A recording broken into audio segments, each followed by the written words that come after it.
Good morning, Visalia Nazarene people. This is Pastor Dave here, and I'm going to be, in the future weeks, bringing a midweek update in preparation for Pastor Michael's sermon on Sunday.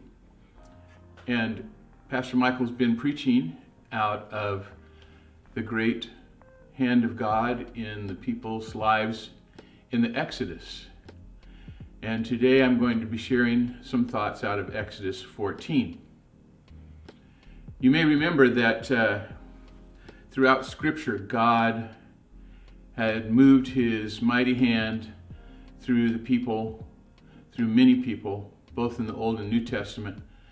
However, the great miracle at the Red Sea, mentioned in Exodus 14, is one of the most dramatic of all of God's interventions on behalf of the people of Israel.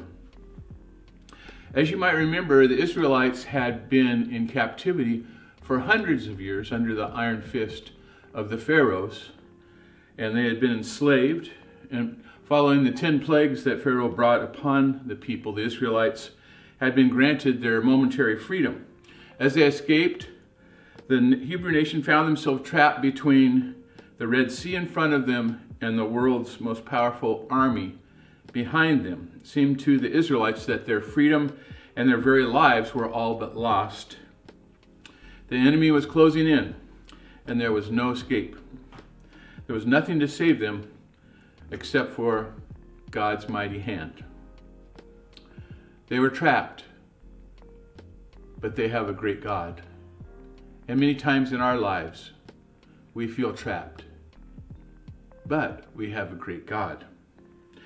Many of you know what I'm talking about. You've been in an impossible situation and there seemed to be no way out. And you are trapped with the idea that as you're going through this dilemma, God was going to have to intervene. In Ephesians chapter 2, Paul says, we were trapped in sin, but God, who is rich in mercy, intervened on our behalf in a supernatural way. And many of you know what I'm talking about as we refer to a Red Sea moment in our own lives. One of the most overlooked aspects of the Red Sea moment is this, that God had purposely put the people of Israel there. It was on purpose. He intentionally led them there, and he knew exactly how this was going to play out. Could it be that also in our life situations that we find ourselves standing between the vast ocean and an approaching army because God providentially had opened the doors for us to be there in order to prove himself to us? Now, when I've faced a Red Sea moment, I don't anticipate the sea drying up or everything turning out okay, but I don't expect to walk out on dry land where there's vast ocean. I can't imagine a scenario where the most powerful army of Pharaoh is going to be swallowed up in defeat. What I do see are problems, unpaid bills, danger, pain, discouragement. When facing the Red Sea, I, like Moses, must remember that all that God has taught me over a lifetime, that I should trust in the Lord with all my heart, as it says in Proverbs 3. Don't depend on your own understanding, but in all your ways acknowledge him, and he will direct your paths. I must remember that God knew what the results would be for the people of Israel, and so also he knows that the results will be for you and for me. But the people's faith wavered. They complained to their leaders when they were trapped. They complained to Moses and Aaron that somehow they had brought them into the wilderness to die. So I can hear Moses saying, hey, so you want to go back to Egypt, to slavery? There was finger pointing, there was second guessing. But the fact that God placed them in that exact spot, in that exact moment, so that he could perform a miracle that would define him and his people forever was obvious.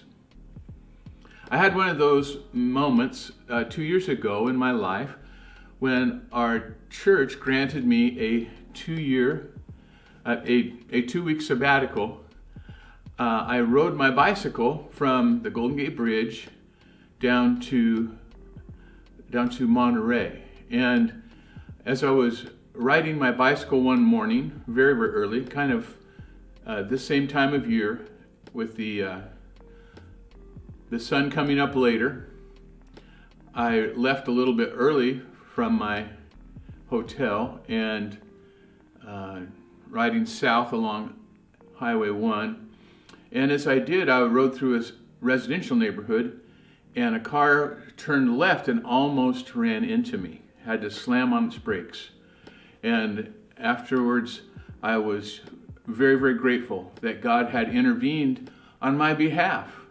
I saw it as his hand to really provide a way of escape for me. And so it was with the people of Israel. God provided a way of escape for them. And perhaps today, you're experiencing a Red Sea moment. And God has a plan for you. God has a way of escape. For we know that every temptation that has befallen man, God will provide a way of escape in that situation.